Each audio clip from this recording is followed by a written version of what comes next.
Is it mandatory for the public prosecutor to give a notice to accused for extension of period for judicial custody or for police custody?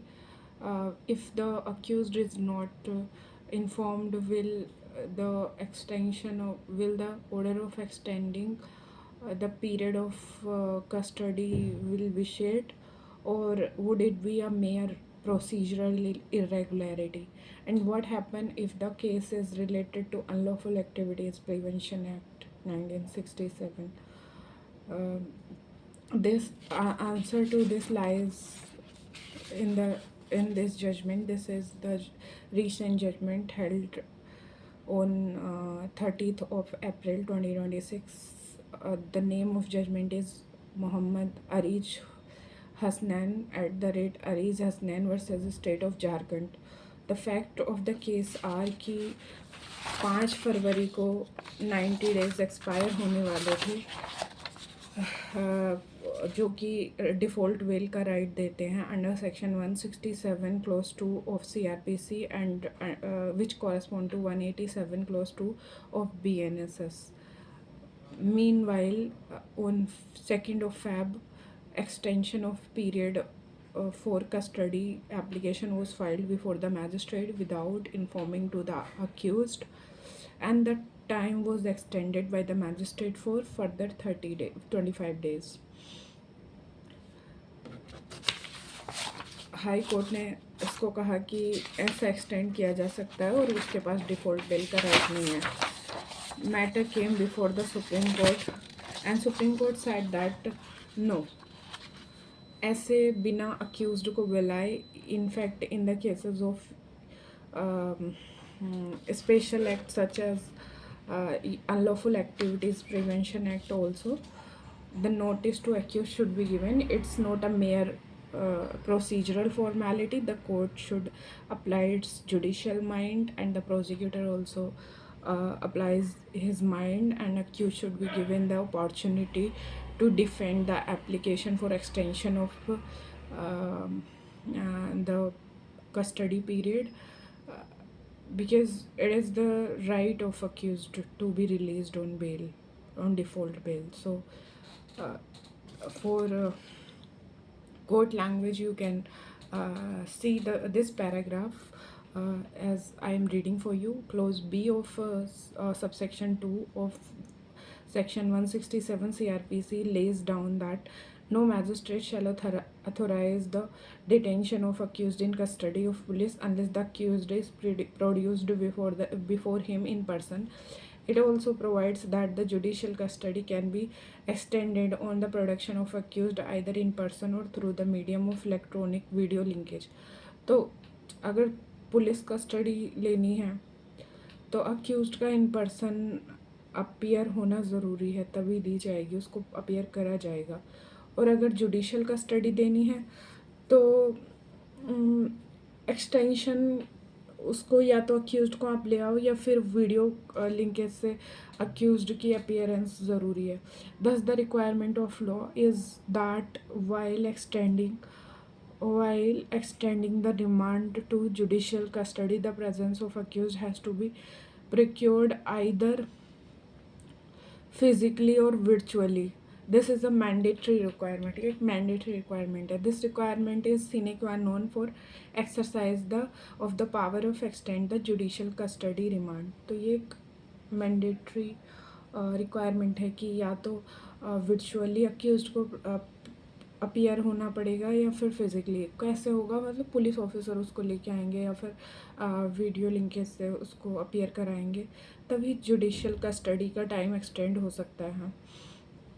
और जो ये वाला act है unlawful activities वाला, इसमें भी जो 2025 का सेक्शन 20, जो कि बहुत ज़्यादा for judicial examination important नहीं है, but at times in exams like DJs they gives the entire fact and also write the relevant provision and ask you to apply the judicial mind, then you should know this. तो उसमें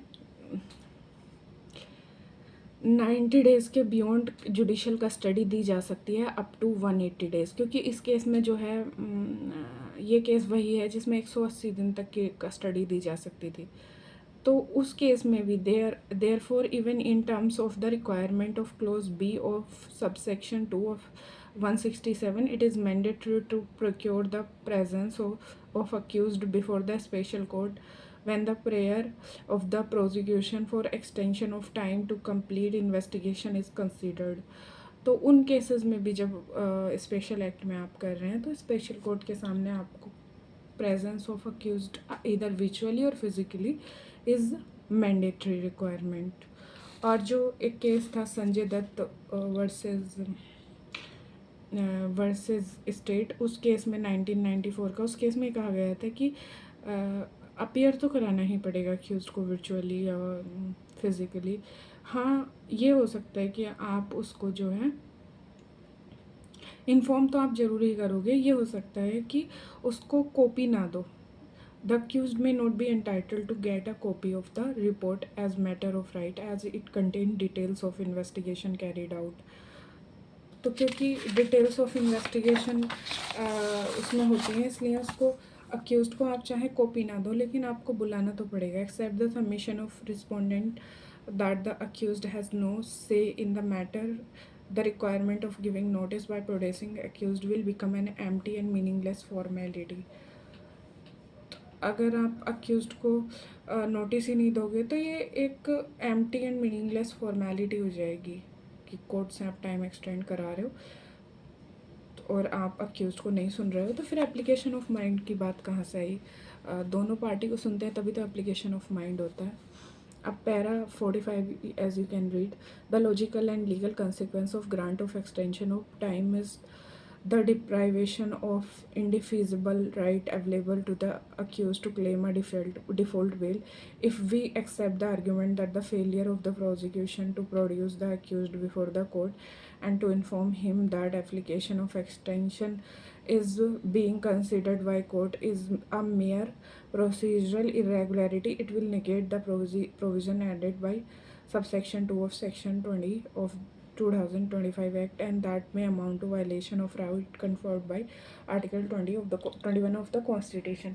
अगर उसको mayor procedural irregularity मान के आप ही को, ये तो प्रोसीजरल मैटर था, because as we all legal student knows that substantive irregularity को ज़्यादा वेटेज दी जाती है as compare to procedural irregularity, लेकिन ये एक प्रोसीजरल इरेगुलरिटी का मैटर नहीं है। अगर इसको प्रोसीजरल इरेगुलरिटी मानेंगे तो ये it will amount to violation of Article 21 of the Constitution. The failure to procure the presence of accused either physically or virtually before the court and the failure to inform him that the application made by the public prosecutor for extension of time is being considered is not mere a procedural irregularity.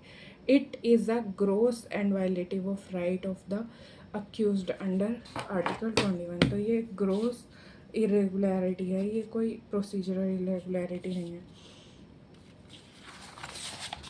तो इस case में जो ये extension of time किया था court ने, उसको court ने कहा कि ये इलीगल एंड आर्बिट्ररी है as it passed without notice and effective opportunity of raising objection of the to the appellant prior to the grant of extension are fatal and renders the continued custody of appellant beyond 90 days illegal, entitling him to claim default bail. तो उसका default bail का right arise हो जाता है। Thank you for watching the entire video. Do subscribe the channel so you never miss update. I upload regularly the recent judgment videos and also the legal concepts I explain very beautifully, and you may leave a comment about on what topic you want the next video. Thank you.